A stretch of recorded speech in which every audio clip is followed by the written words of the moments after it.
Hi everyone, how are you doing?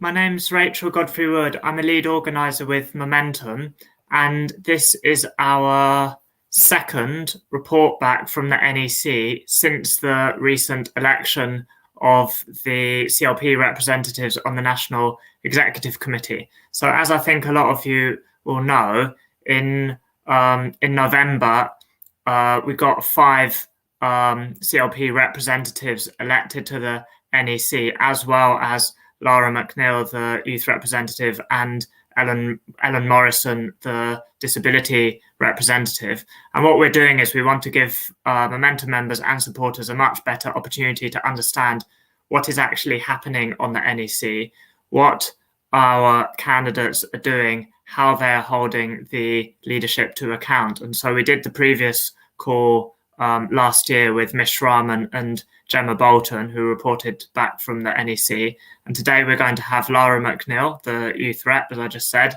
And we're also going to have Yasmine Dar, who's now in her second term as a CLP rep on the NEC. So we're going to start with Lara, then we'll go to Yasmine, and then we're going to have opportunities for questions at the end. Put questions in the comment box on the side, and then we'll pick them out and ask them at the end. This talk is going to last approximately about 30 minutes. A couple of other things like plugs to do. Look out for, we're going to talk a bit about party conference coming up in September. In Momentum, we've got a policy primary, which is an opportunity to find out, to decide what Momentum's policy motion should be for this year's conference. So there'll be a link in the comment box soon to understand how you can get involved. And we're also taking applications to decide who to support for Young Labour Equalities officer positions, which are up for election this year. But without any further ado, can I bring in Lara, who was at the NEC meeting on Thursday and is going to give us a bit of a rundown on what happened. Thank you so much, Rachel, and thanks Momentum for hosting me and Yasmine today. Thanks everyone who supported myself and the Momentum slate for the NEC elections. We wouldn't be able to do this role without you, and obviously we're in that position to represent you. Specifically myself, I'm there to represent members 26 and under in the party. So this is a great opportunity for accountability and to inform you guys about what goes on in these meetings, rather than just read about it in the press, and to let you know that you can contact us with any concerns or questions if you need to. So I'll just do a run through sort of from my notes from the meeting. So it was a full NEC. So it always starts with obviously the leaders report and the deputy leaders report. So Keir Starmer talked a lot about the opposition day debates that have been going on and where Labour have been pressing the government on certain issues like fire and rehire, universal credit and cladding, and offer the opportunity for us to raise issues that we would like to see debated in Westminster. He was asked a lot of questions, as is always, a lot about the general elections coming up in Wales and Scotland and the local elections, and what Labour's going to be doing in those, and how we're preparing for those in the era of COVID. He was asked about the Chiz bill, and if we're going to be rejecting it if Labour's amendments aren't passed. Keir seems very committed to this bill, unfortunately, but went through his reasoning behind that. There was issues raised by Momentum reps about the Union Jack and how this would affect our votes in the nations, and also BAME voters who may have a negative view of the Union Jack and see it as a form of nationalism, which is a bit worrying. And if we were consulting people in red wall seats about winning voters back there. There was other questions about the safety for election workers, long COVID, if Lord Faulkner is still, why Lord Faulkner is still in the shadow cabinet, about postal voters. Jeremy Corbyn's whip issue was raised again, as that's due to be reviewed. I can't remember the exact answer was given on that. Maybe Yasmine will remember. but it's good that it was raised, and we need to keep the pressure on Keir and the Chief Whip to restore the whip back to Jeremy Corbyn, of course. Keir was also asked if he regretted not backing the NEU when they called for schools to be made safe and not go back to school, when the government ended up doing it anyway. And he stated that the shadow education team and himself are in regular contact with the NEU and are working closely with them. He was also asked about community organising and whether he thought that it was important for electoral success. This was kind of covered more by the Deputy Leader and the General Secretary. It's around concerns that the community organising staff contracts are not being renewed.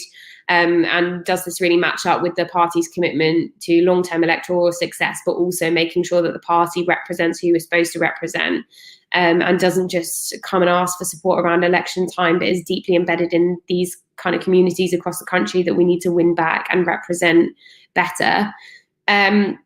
Angela Rayner, the Deputy Leader, talked about supporting workers' industrial action, how they pushed the government, on discharging people to care homes without a test. She talked about community organising and also the diversity of candidates, which we still need to work on. She also talked about getting BAME communities vaccinated and how we're going to go about virtual campaigning during this difficult time. She was challenged on the community organising unit as chair of the party. It comes under her remit, and she said that she's very committed to the principle of community organising. Angela was involved a lot in her trade union in this, but we still need to keep pushing because obviously these staff are on fixed term contracts and they haven't been renewed. And so later in the meeting, myself and others pushed David Evans and Deputy Leaders to come back with a concrete plan about how we're going forward with community organising. Rather than just saying it's a commitment, we need to have a paper on this and a commitment longer term. I think that's about it on the Leader and Deputy Leader. So the General Secretary's report, which comes next, we had an update from the Ford inquiry, which was leaked very quickly afterwards. After we were told about it, we're still awaiting the ICO's inquiries, and Ford have said that to avoid prejudice against their report, they can't release that now. There seemed to be genuine frustration on behalf of the leadership and David Evans about this. It's really disappointing, and it doesn't really make sense that there's already been disciplinary action on this when the Ford report hasn't even been released. Obviously, the inquiries that they're making and the consultation is very wide-ranging, so we don't know anything that's going to come out of it yet. We need to keep pushing the party to push forward to conclude this as soon as possible. It's ridiculous that we've been waiting almost a year for this, because it just doesn't seem like we're making any progress on the kind of allegations of the culture in the party and things like that. Especially BAME comrades will be feeling very disappointed at this. So everyone in the NEC has pushed really hard for this. David said he would go back to the ICO or to Ford and ask how long the inquiries that the ICO are making are going to take. But unfortunately, it's a little bit like how long is a piece of string. But I think the pressure needs to be kept up from the membership to try and make this as quick as possible. We talked about suspension guidelines. I raised the fact that, we need to be phasing out fixed term contracts in the party and making sure that we only have them when necessary, and that people have the job security within the party. And then it was raised about the issues in the Ford inquiry that we're particularly concerned about, or the unions are particularly concerned about, is around the 2017 election and the money sort of spent by unions on this. And then we see the allegations that money was spent on places, and people didn't want Labour to win it from inside the party, basically. And these are the things we need to see a quick resolution to. We had a sort of finance strategy update, which is quite confidential. So I'm not exactly sure what we can say from that, but obviously that's just around things like conference, the strategy of the party to be financially stable, and that's basically it on that. We had very detailed membership data, which is really good that we've been given that, because we've actually, the NEC has asked for it for ages. And we actually saw a breakdown of kind of the members that are leaving. And that's what we really wanted to see. We wanted to see how many people from underrepresented groups were leaving. And particularly worrying from my side is there is a lot of young people that are leaving the party disproportionately to other age groups, in the 20s and 30s. So even just over that young Labour age. And this really worries me. And I think that we need to have a look into why that's happening. I mean, obviously, I have my opinions on why it's happening, but we need to be clear with the leadership about how we can try and win those young voters back. And obviously that will mean resourcing our youth section and making it into something that's, functioning and campaigning, which we can't do without commitment from the leadership and the General Secretary. This is something that I'm going to meet the General Secretary about with the Young Labour National Committee, just to see if we can try and rectify. Obviously, it's an issue that's been going on for decades, but it's acutely needed now because of the falling young membership. We've also seen BAME members be disenfranchised, and to be honest, it's no wonder with all the things that have been going on, especially with the Ford inquiry. And I'm sure Yasmine will speak about that. I think we need to really press our party not just to use words about diversity, but actually put it into action, which we haven't seen enough of. And that's something that we'll continue to press the NEC on. Ellen has been an amazing representative for disabled members, and she was asking about why we've got such a low percentage of people identifying as disabled compared to the general population, which is really worrying. And she brings up consistently not just accessibility, but the how we're getting disabled candidates into positions and increasing representation, as well as having policies that inspire disabled people to join the party. And on that, we've still not got accurate numbers on those who are BAME or disabled in the party. We've pressed the party to continue to email out these surveys which allow you to self-identify into these groups, and we're trying to get them to do it more regularly and with every sort of update. So when you're applying to go to a conference, you can self-identify if you haven't already. So I really would encourage, if you self-identify as BAME or disabled, to find the survey in the place where you can input that data, because you'll be able to participate in elections, and it will also give us more accurate data about where we're falling down in terms of diversity. And then let's think, there was a little bit about policy. Now, this is a really long discussion. I know that Rachel said that it's really good that Momentum are doing consultation about what kind of policy priorities you want to see. The policy making process in the Labour Party is completely it doesn't make any sense. It's not accessible to members and has no accountability to it. So on the one hand, you want shadow cabinet ministers and Keir to be able to make policy quickly in response to the news cycle, in opposition. But we do need accountability, and policies we have at conference actually delivered, and the MPF to be functioning or abolished, it is my opinion, and replaced with a better policy-making structure. But that's a whole nother conversation to be had. But we just had an update from the policy team about that, and some of these questions about accountability, which are still unanswered. We talked a lot about election campaigning, which is going to unite the whole party, and it's not very clear how we're going to do in those elections, but we really need to get people signed up for postal votes, especially young people, but everyone. It's not just something for people who don't normally get out the house, because obviously in COVID it will be really important to get people signed up for postal votes. We talked about the terms of reference to the NEC, which I think Yasmine's going to touch on. I haven't got too long. I would want everyone to be able to ask questions.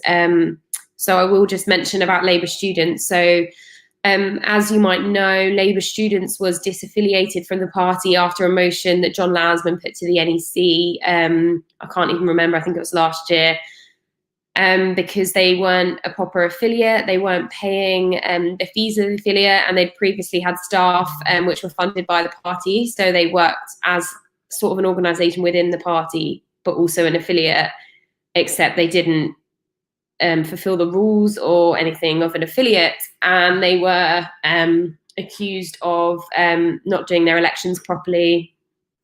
On the ground, it just meant there wasn't a functioning organisation, and it disenfranchised loads of students, so it didn't work the way it was supposed to.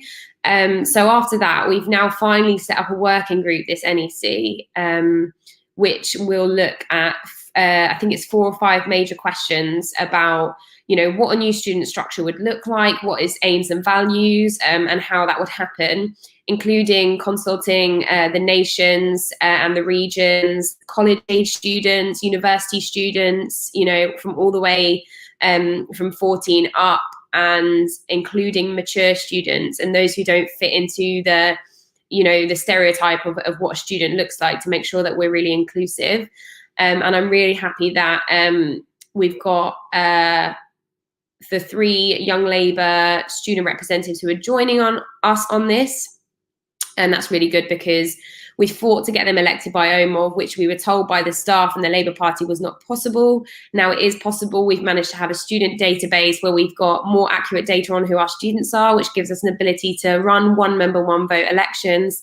And those 3 representatives, Fraser, Nabila and Michaela, will be joining us on that. So that's really good, and hopefully we'll work together to make a student structure which is democratic. One member, one vote elections are written into the paper, so that's not going to be something that's going to be under negotiation, but the structure of it and how it looks will be what we're looking at. I'll be on it as well. So yeah, if you've got any ideas about what you want the student structure of the Labour Party to look like, now is the exciting time to get in contact with any of us. And the paper will be going to the NEC in May after the consultation, and the working group have worked on it. And so hopefully we should be able to get a functioning campaigning student structure this year. And that would be amazing when we've seen all the rent strikes and everything going on. Labour need to be in there speaking to students and getting that student vote and student participation as a big part of our politics. So yeah, I think I'm just gonna hand over to the host, or Yasmine, now, and looking forward to hearing your questions. Thanks massively to Lara, and congratulations on all of the work with Labour students. I think it's a really huge step forward that there is this process to decide the new structures for Labour students, and in particular that there is that commitment that it will be one member, one vote will be the very key part of that structure. We've just got a minor technical issue, which is that on the YouTube, for some reason, the comments box is not working. So could I ask for people to put their comments and their questions on the Facebook link on the Momentum Facebook page, which we're going to post in the chat box now. So if people could put comments and questions in the Momentum Facebook page, which we're posting in the comments section now. Okay, thanks massively to Lara. That was really comprehensive report. And now we're going to hear from Yasmine Dar. Good afternoon. Absolutely fantastic, Lara. Thank you for your report. And I want to say, obviously, good afternoon and peace and blessings to you all. It's an absolute honour to be here and a privilege to be able to say a few words. I want to thank the Momentum team, who absolutely worked so hard to support us on the NEC, especially Rachel, yourself. You've just been a massive strength. Thank you. I'm here as one of yourselves, a community activist, a socialist, passionate about the communities we serve, and absolutely passionate about the Labour Party. So this is why I put myself forward to be on the NEC, and I'll be absolutely clear.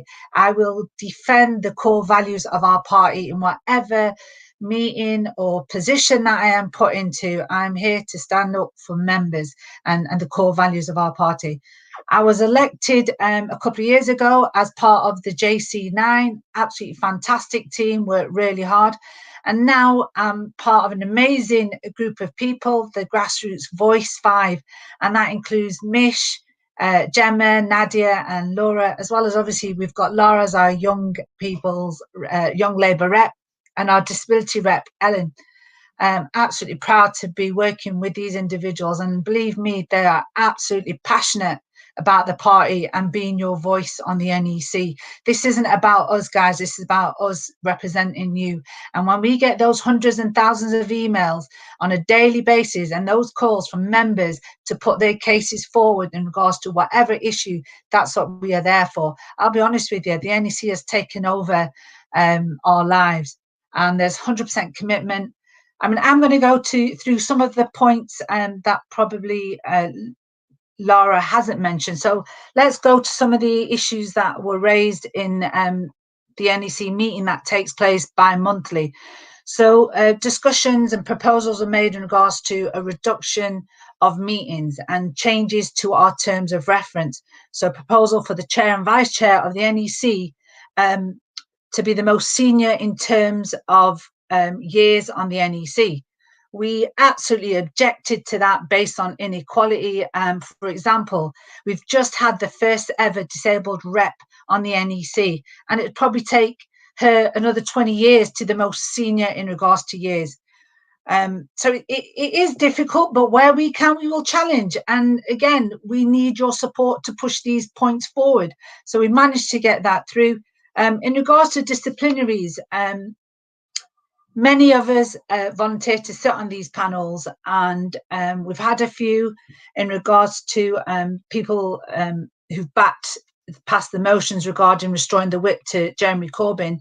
We've got more panels coming up, and the General Secretary actually has said that he's going to send out more guidance to members. I mean, like I said, we've received hundreds of emails in regards to that, and members complaining about preventing debate, and that we're undermining clause 5 of the party's obviously rules and all sorts. So it's really difficult to keep up to date with all those emails, but it's really important that you send us them through, because it shows you the passion and the importance of what's going on within the party. And if you send them to us, then obviously we can raise them. So the disciplinary stuff was raised.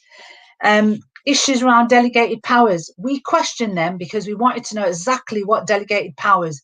So rather than just doing everything in the name of the NEC, the right wing obviously wanted the General Secretary's guidance to sort of take lead on that. So we want clarity in regards to what you're talking about when you talk about delegated powers. We're elected members as the NEC members.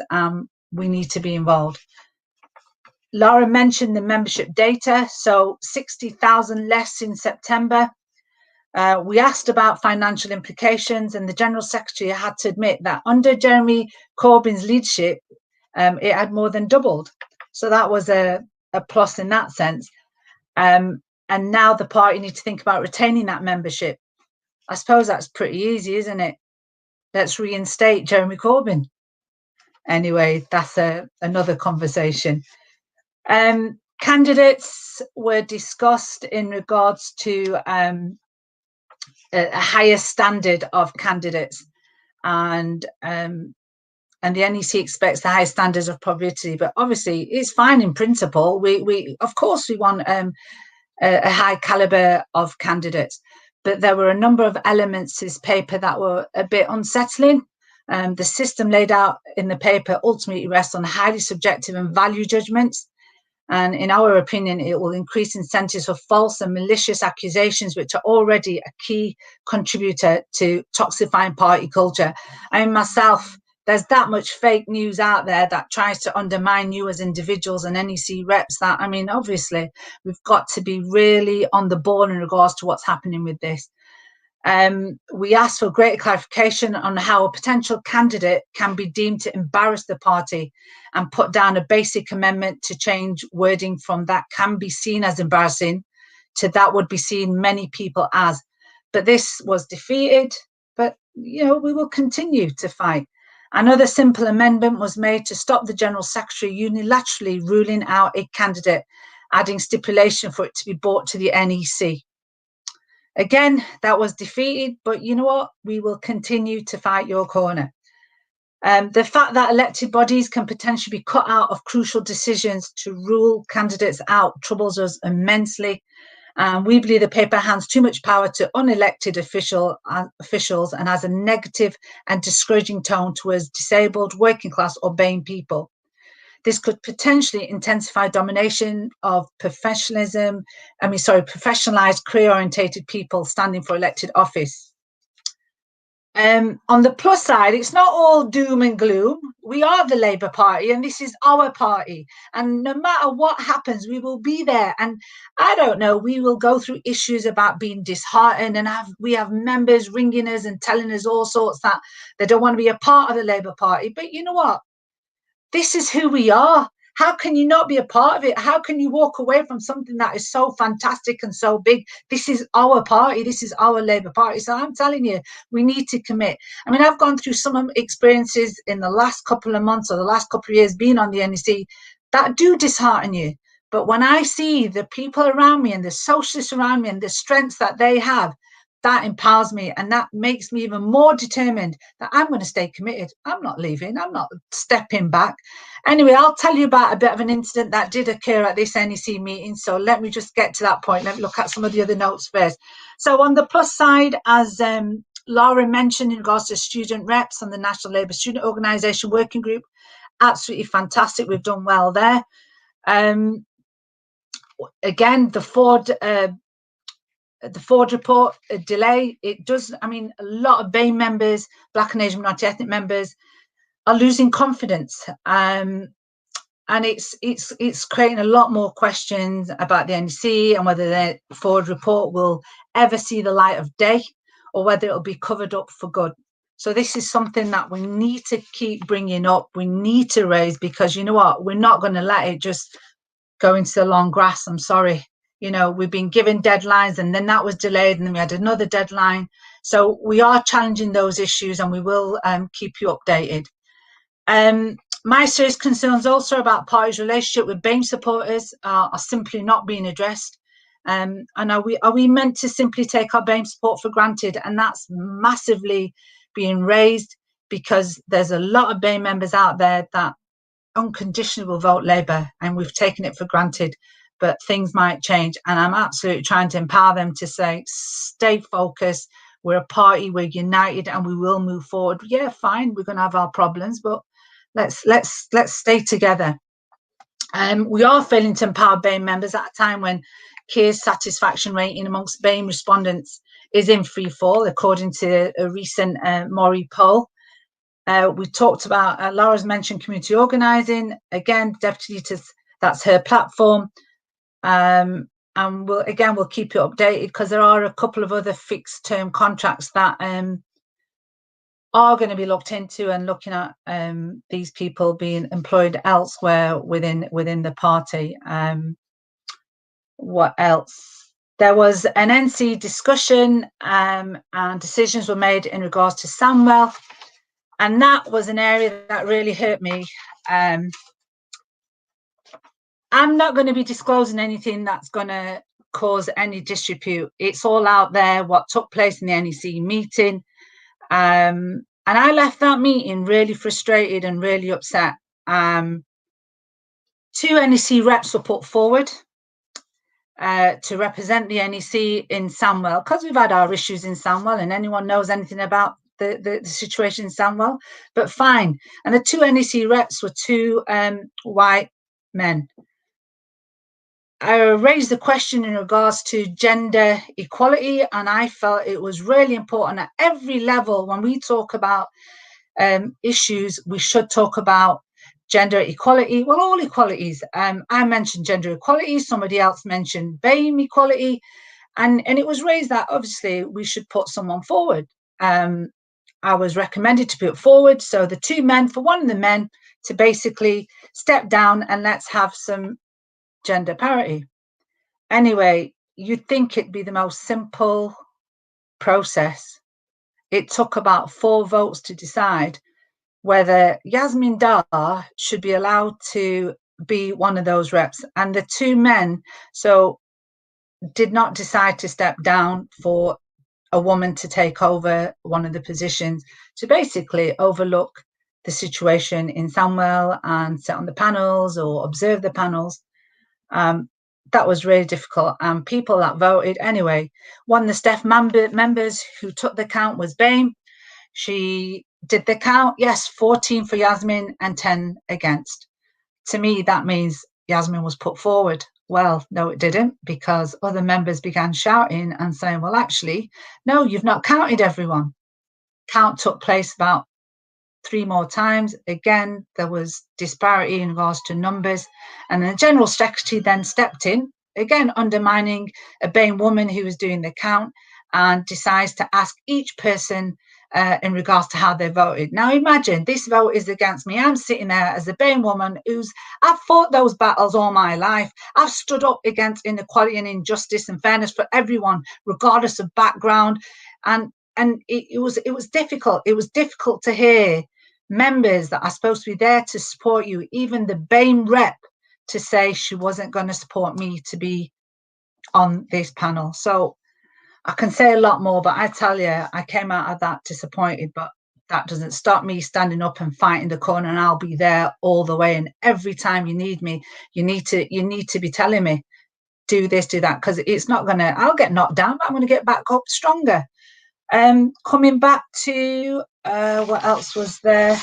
I think I might have covered most of it. I'm going to leave it to your questions, but maybe some other time we could talk about me being chair of the Equalities Committee and how hard that was. I probably need a couple of days to give you feedback, but thank you for listening, and it's been an absolute pleasure to work with Momentum and work with the team and everyone else that supports us. So thank you so much.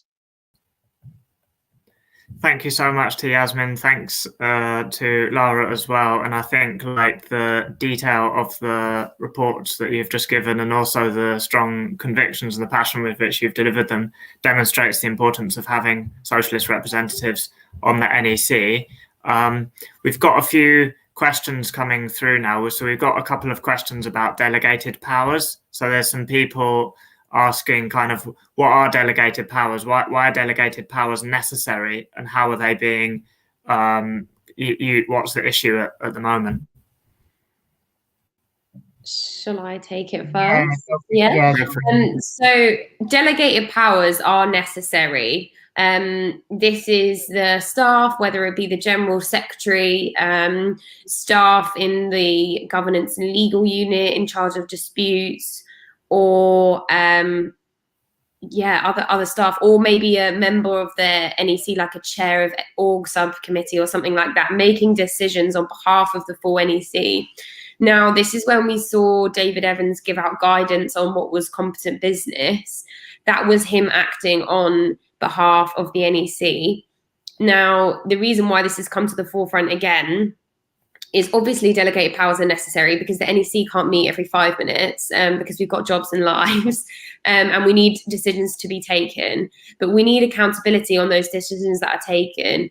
It's not right for David Evans to take a decision and then not bring it back formally to the NEC and have to have NEC members badger him about why he's doing it on our behalf, and you know that we need to just have some guidance on it. And the guidance isn't very clear and it's quite wide ranging. Now, on this coming back to the NEC, there was a discussion about it. David Evans wanted it to come back to NEC officers, but it was pressed to try and come back to the NEC, the full NEC. He was promised that it would at some point. The next NEC meeting's not for a few months, so he wanted to get it done as quickly as possible. I'm worried that delegated powers guidance is going to be passed. It's going to be quite wide ranging and allow staff to have lots of powers that they shouldn't have. It's not even as simple as, the NEC have got a majority for people who support Keir, so everything will get through. When things are discussed at NEC, they're often discussed in a very sensible way. And different issues are brought up and discussed, and worries about it from members are actually heard. So it's a lot better to bring this back to the full NEC. So I know that the Momentum reps will be fighting for maximum accountability on actions taken on behalf of the NEC, and to push even further to allow governance in the party to actually be restored, so that NEC, which is an elected body, is making decisions, not a General Secretary, not Keir Starmer. Thanks, Lara. Yasmine, do you have any comments on this issue? I think Lara explained it really well. And again, it comes back to an elected body should be involved with a lot of the decision. I suppose it really comes back to accountability and transparency, to be fair. Someone else just making the decisions Lara's actually explained it really well, but we're asking for more transparency and more decisions coming to the NEC. Thanks, Yasmine. Right, we've got a question from Martin, which is about the suspensions and people getting suspended and potentially getting suspended in the run-up to elections and selections and stuff like that. Obviously, no one can comment on any individual disciplinary cases, but I don't know if particularly, I think, Yasmine, because you were chair of the disputes committee, if you have any kind of updates on the overall proceedings here. To be fair, obviously I can't discuss anything, but let me tell you, anyone that is being suspended, we are your NEC reps. Whether I am the chair of the dispute, I'm not the chair of the disputes committee anymore, we can still advocate on your behalf and still inquire and question what's going on. So please, if anyone has serious issues and concerns and not having that communication from the relevant department, then we'll be your advocates, we will be your voice, and we will ask. We might not get all the answers, but obviously I want to stay on the NEC as long as I can, and I would not ever want to discuss something that tomorrow put me in a situation that potentially be suspended because I've discussed openly something that should be highly confidential. But I will say to every member watching and listening, we're here, we're your voice, and you ask, and we will put that forward, and we will question what's happening, and we will ask any updates in regards to your situation. Yeah, thanks, Yasmine. Lara, do you have anything more to add on suspended? Yeah, I completely agree with Yasmine. Throughout this whole thing, we've always said it's about justice, isn't it? It's about fair process. So obviously there's members who are suspended who it ends up haven't done anything wrong, and then there's members who are suspended where it's found out that something serious has happened. We talked about the suspension guidelines in the last NEC, and I did raise the point that there are clear suspension guidelines in place which actually weren't adhered to when Jeremy Corbyn was suspended, for example, which is a concluded disciplinary case, so we probably can speak about that, despite the writ not being restored. So in this instance, they weren't followed. So, you know, the press shouldn't be finding out about things first. That's clear in the guidelines. People shouldn't they should have a letter which explains why they've been suspended. Suspension should happen in specific circumstances when there's a risk, or, you know, there's a risk of the member basically continues to be a member of the Labour Party. It shouldn't just be done for any disciplinary case. And that needs to make sure we need to have, what I suggested, we do an audit of when suspensions are happening and if they're actually happening in the correct way, because you can still have a disciplinary case without suspending someone. Everyone takes really seriously suspensions around election time, and it's raised by the left and the right of the NEC that we can't suspend members without serious thought if that will preclude them being a candidate. In fact, it may cause them to take legal action against the party if it's not warranted, because you may have basically stopped them having a job as a councillor or an MP. Because they can't run as a Labour candidate. So these things are taken seriously. I think they need to be taken more seriously. But ultimately, it's about a fair process and making sure suspensions are used carefully. But yeah, we'll be there as NEC reps to make sure that you get a fair process. That doesn't mean making sure that members get off, because obviously there are serious concerns that need to be dealt with and members may need to be expelled. But we'll make sure that there's a fair process for you, and that's what the Momentum reps were always fighting for. Thanks, Lara. Another point I would make on that is within Momentum, we are providing some legal guidance to people who feel that they have been unfairly suspended. So if you have been unfairly suspended or know somebody who has, you can also get in contact with us. We can give you a bit of guidance. And I suppose the other point I would make is, like, we do also have cases of people who have been suspended and they have subsequently been reinstated. You know, their case has been heard and then they've been reinstated. That was the case with Alan Gibbons, who is he's a Momentum NCG member, and he was selected to be a candidate to be the council in Liverpool, and he got suspended. He disagreed with that, and a lot of people disagreed with it. They heard the case, and he's been reinstated now, so like he will be able to stand in Liverpool. So it is quite possible a lot of people can get suspended but then subsequently reinstated. Can I just mention as well, quickly, I've heard of some cases where people are getting re-interviewed based on kind of evidence that's been found that they might be against the guidelines of the high quality candidates. And I would encourage anyone to get in touch with NEC members if they're worried about that not adhering to that guidance, or they're worried about not being able to stand as a candidate based on that, because they might not be suspended, but they might still have a decision which says you can't stand as a candidate because you don't meet these guidelines, and they may feel that's unfair and they need to contact us if that's the case. Brilliant. Thanks, Lara. We've got Rachel, can I just add on to that as well? And there are miscarriages of justice as well, where people have become so upset and devastated with the allegation that they've said something or done something that was, whether it was anti-Semitic or, you know, anything else. And it's, don't not reply. Please reply. Please give your response, because a lot of the members tend to think, well, no, I'm not going to respond. How dare they send me a letter stating that I'm this or I'm that. If you respond, it's stating your case, basically. State your case, and whether there was an intention to whatever mistake you've made. We all make mistakes, and as Lara was saying, we make mistakes, and there's a process of apologies, and it was taken out of context. And for me, one of the biggest things for me is, in regards to our disciplinary process, is I'd like to know who the complainant is.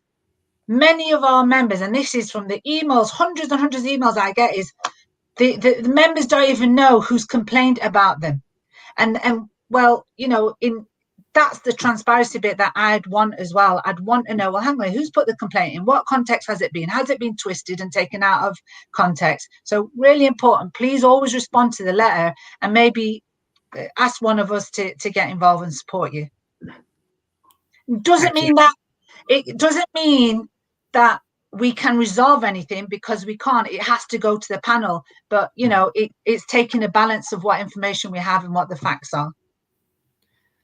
We've got an interesting question from Jim Ring. What's the chance of finally getting a majority for us on the NEC? That's an interesting question. I've got my own thoughts on that, but I wonder if Yasmine or Lara wants to come in there. Chairman, stay committed. Reinstate Jeremy Corbyn. Let's prove it that we're a united party. We're together, and we want to win. These next elections are coming up. We've got to show this unity. We've got to show this united front that, you know what, we are together and we can do it. You know, sometimes you might be in a meeting and you're thinking, is this the Labour Party meeting or is it the UKIP? You know, no, we've got to make sure we're together, and definitely. Yeah, I think members would be embarrassed to see some of the meetings sometimes. I think the left and the right can be very disunited at times. Is there going to be a left majority in the NEC? Of course, that's a possibility. Of course it is. You know, the votes aren't too far off. I think people need to not just get involved with their CLPs and, you know, win AGMs across the country to try and support, you know, a socialist shift in the party, but also get involved with their unions and promote socialist policy and candidates within their unions. But 100%, like now with the new disability rep and as a BAME representative, all these seats are going to be up for election. But I mean, even when there's not a majority, I do believe that we can actually get things done, as the student reps at things and loads of other positive things that have happened have shown. But also, I just think that ultimately, like, it's our party as well. So even when we don't have a majority, like, we have the membership, we have local parties, and like, the left, you know, need to understand that like socialists are welcome in the Labour Party, and like it's a party made to represent working people. So I know you may feel shut out, but it really is your party, and the worst people want you to leave and become disengaged. So you can't do that. Yeah.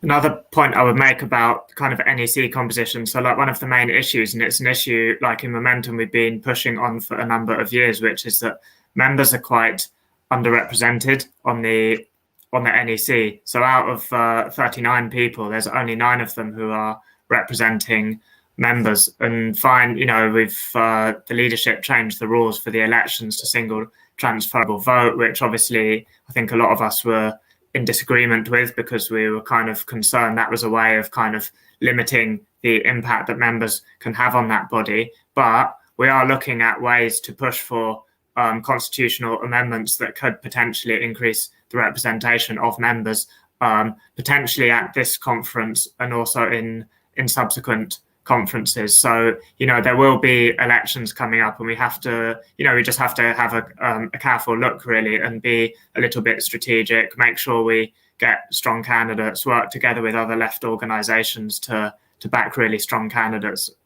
I would just say as well, like, I'm obviously I'm half elected by unions and half elected by members, and so I know this is a very long, like a conversation that's gone back for decades about representation of union members, and obviously we have to remember that union members are members, you know, So that's important as well. I would just say there's too many MPs on the NEC. Like there's 3 PLP reps, 3 shadow cabinet reps. Like I don't think there needs to be that many PLP reps because you've got the leader and the deputy leader who already lead the PLP. So I think, to be honest, any more members on the NEC would make it more unwieldy, and there's a risk that this is just my personal opinion, by the way, that it might be more power to the officers and more like less accountable decisions taken by the whole body. So I would support more members reps, but also would just support reducing the number of MPs on the NEC. It's a fair comment. If people have views on this, by the way, we are having a process to help decide our rule changes as well for conference. So you can find out about that if you look at the details for the policy primary, which is going to come up shortly, basically. And we'll also be looking at rule changes that increase the protections for members on some of the disciplinary matters that people have made. So I think we're almost done. What I would say, there will be a report. So I think Yasmine and the other 4 CLP representatives, I believe, will be drafting a report quite soon. We'll make that available on the Momentum website. We'll email it around. We're looking at women's conferences coming up. So women's conference is going to be in June. So CLPs are currently at the stage where they can elect delegates to go to women's conference and also nominate candidates. As Momentum, we're currently in a process to decide a slate of candidates who are socialists and are feminists to represent female party members. So keep your eyes open on that. It's really important people are as active as possible in their CLPs at the moment. We've got a lot of annual general meetings coming up, and then soon after there will be meetings to elect delegates to this year's party conference. And it's really important that as many socialists as possible are elected as delegates. We've got elections on the Young Labour Equalities Officer positions. So that's LGBT, BAME, ethnic minorities, disabled people, and women. So there's one position available for each of those to be on the Young Labour National Committee, which is a committee at the moment which has a clear socialist majority following our election win last year. So that's actually still possible for people to apply for Momentum's support for that shortly. We sent an email out on that yesterday to younger members in Momentum. So I think we're just about done here. You can see the links coming up there on the bottom of the screen. It's very helpful for younger members who are interested in Momentum support or just want to find out more about those elections coming up. Otherwise, thank you so much for joining us. It's a long, hard struggle, as I think Lara and Yasmine were making very clear. We'll have another of these report backs after the next NEC meeting, which will be in May. That's obviously after the local elections. So obviously, in spite of disagreements, we're hoping for a good result for Labour in May. And then, we'll report back after the next NEC meeting, and really looking forward to sharing with people then. Thank you. God bless. Thank you, everyone.